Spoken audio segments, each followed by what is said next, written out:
A tecnologia tem nos ajudado a passar por esse período de isolamento. Nós não estamos juntos, mas podemos nos escrever, ouvir, ver. Agora imagine passar muito tempo sem poder ouvir a voz de alguém que você ama. E então, finalmente ouvir a sua voz depois de 30 anos. Sim, essa pode ter sido a experiência de Jesus. E nós vamos ao Rio Jordão para ver isso.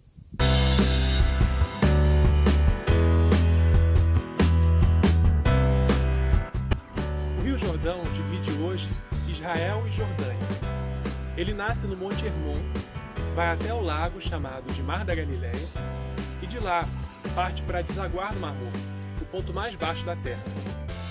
O volume de água foi bastante reduzido devido à canalização para consumo humano e para a agricultura.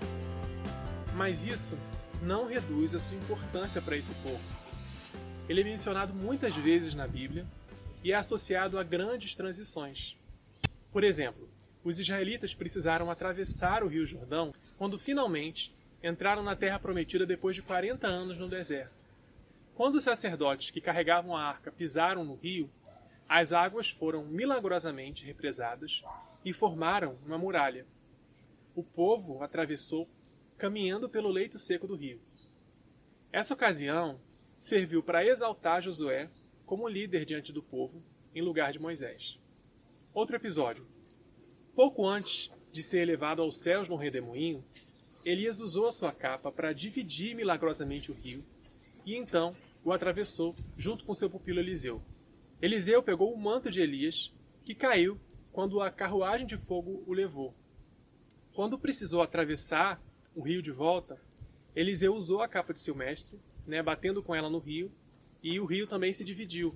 Então isso foi um sinal para todo mundo que viu que o mesmo espírito que estava sobre Elias agora repousava sobre Eliseu. E Deus mais uma vez escolhe o Rio Jordão para marcar um novo tempo. Depois de 400 anos sem enviar nenhum profeta, ele levanta João Batista.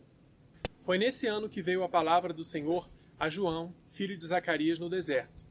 Ele percorreu toda a região próxima ao Jordão, pregando um batismo de arrependimento para o perdão de pecados.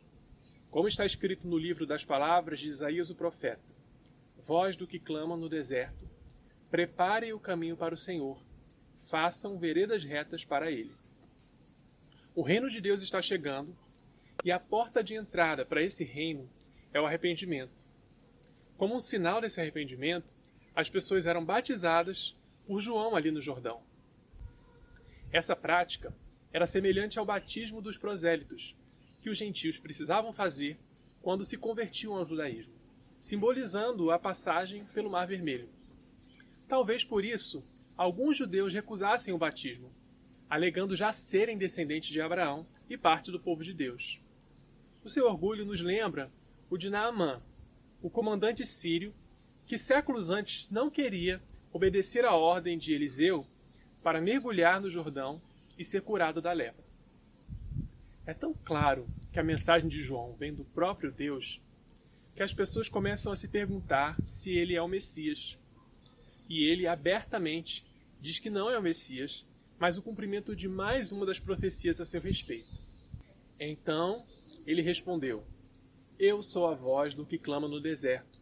Endireitai o caminho do Senhor, como disse o profeta Isaías.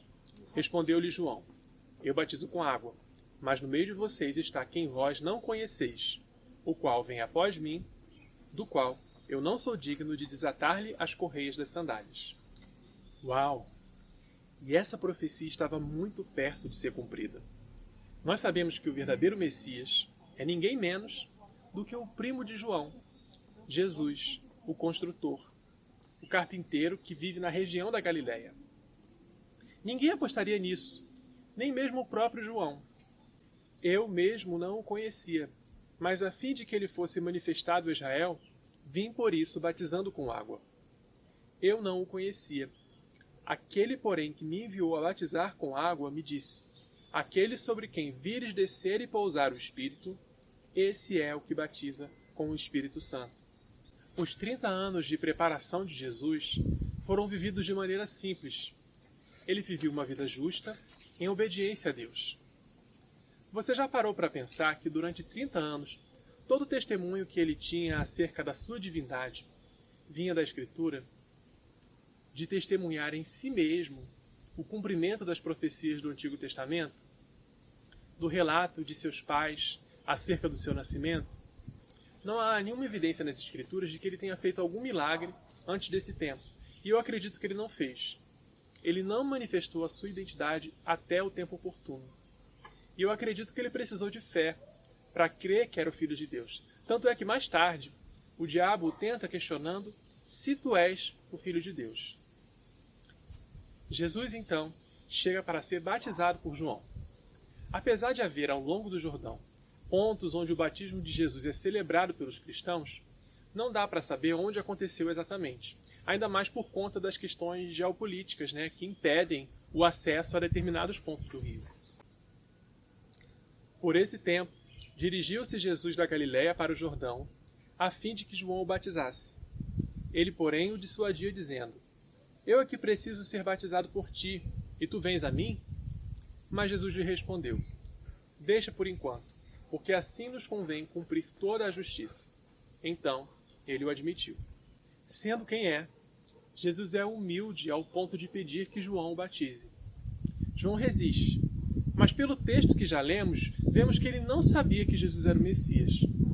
Talvez ele tivesse alguma ideia por conta das histórias contadas por sua mãe, mas ele não tinha um entendimento completo. O que eu acho interessante é a resposta de Jesus, de que o batismo era para que se cumpra toda a justiça. Jesus aí está zelando para que a palavra do Pai, dada a João, a de que ele veria o Espírito descer sobre o Messias, se cumprisse. O nosso Deus zela para que cada uma das suas palavras se cumpra. E aconteceu que, ao ser todo o povo batizado, também o foi Jesus. E estando ele a orar, o céu se abriu, e o Espírito Santo desceu sobre ele em forma corpórea, como pomba. Sabendo que Jesus não se apoiou em seu poder divino para viver aqui na terra, ele precisava do Espírito Santo para realizar o seu ministério. Assim como em Atos ele manda os seus discípulos esperarem pela plenitude do Espírito, ele também esperou. E ouviu-se uma voz do céu: Tu és o meu filho amado, em ti me comprazo. Depois de 30 anos de fidelidade, Jesus finalmente ouviu a voz de seu Pai. Sabemos que ao vir ao mundo, Jesus abriu mão da sua glória e também da comunhão plena que experimentava com seu Pai no céu. Mas o Pai, então, reafirma que Jesus é o Filho, que Jesus é amado e que ele lhe dá prazer. Que obra Jesus tinha concluído até então? O que ele havia produzido?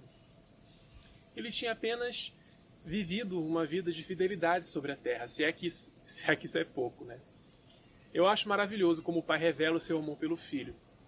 Apesar de Jesus já saber quem era, eu creio que essa afirmação aqui foi muito importante para ele. E não somente para ele, mas para João e para nós por tabela. Foi assim que João conheceu a verdadeira identidade de Jesus. E nós temos o seu testemunho. Aliás, foi através do testemunho de João que Jesus alcançou seus primeiros discípulos. No dia seguinte, estava João outra vez na companhia de 2 dos seus discípulos. E vendo Jesus passar, disse: Eis o Cordeiro de Deus. Os 2 discípulos, ouvindo-o dizer isso, seguiram Jesus. O ministério de João era apontar para o Messias. E uma vez que ele havia se revelado e passaria a se dedicar ao ministério em tempo integral, era natural que o ministério do próprio João perdesse relevância. Alguns discípulos de João o deixam imediatamente, na cara dura, mas ele sabe que importa que Jesus cresça e que ele, João, diminua. Bem, precisamos parar por hoje, mas muito obrigado por assistir até o fim.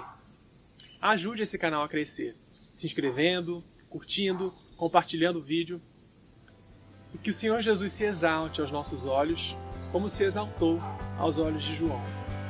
Que nós o amemos ao ponto de querer que tudo diminua para que ele cresça. Um abraço. Até a próxima, se Deus quiser.